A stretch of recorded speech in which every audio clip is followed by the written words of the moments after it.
Инвестициите во науката и образованието се долгорочно најисплатливите инвестиции на секоја национална економија. Ова го кажа председателот на Македонската академија на науки и уметности, академик Живко Попов, од позиција на председател на одборот за доделување на наградата Гоце Делчев за особено значајни остварувања од интерес на државата во областа на науката.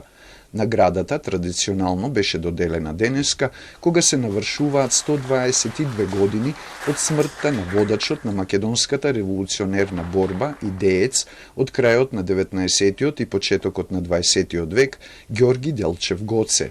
Добитници се 16 научни работници, од кои тројца посткумно од Институтот за македонски јазик Крстен Исирков и од Истражувачкиот центар за ареална лингвистика при МАНУ за првиот том од македонскиот дијалектен атлас од ризницата на картотеката лексички материјали, објавен минатата година.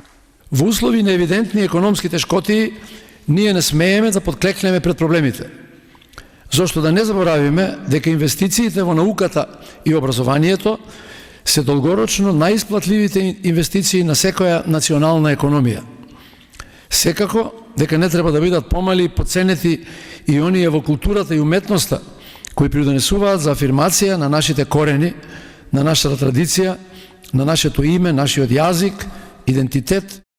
Основач на проектот Македонски дијалектен атлас е академик Божидар Видоевски. Тој го иницирал собирањето дијалектен материјал од 351 населено место. Низ годините биле собрани 3 картотеки со над 2 милиони листови со податоци за начинот како се зборува македонскиот јазик во различни делови од државата.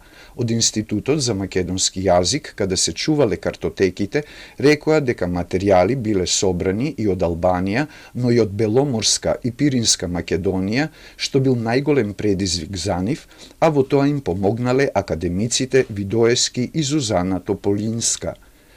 Зборовите од нашите убави македонски дијалекти, собрани на терен и сместени во атласот, дополнет со карти, раскажуваат за животот на нашите предци, ја опишуваат убавата македонска традиција и култура, ги именуваат предметите и појавите така како што оставиле аманет нашите предци и така како што го изградиле јазикот нашите прадедовци.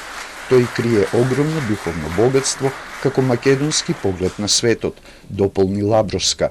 Со изведба на композицијата Гоце на настанот настапи градскиот мешан хор Вардар со солистите Марија Наумовска и Дарко Јовановски.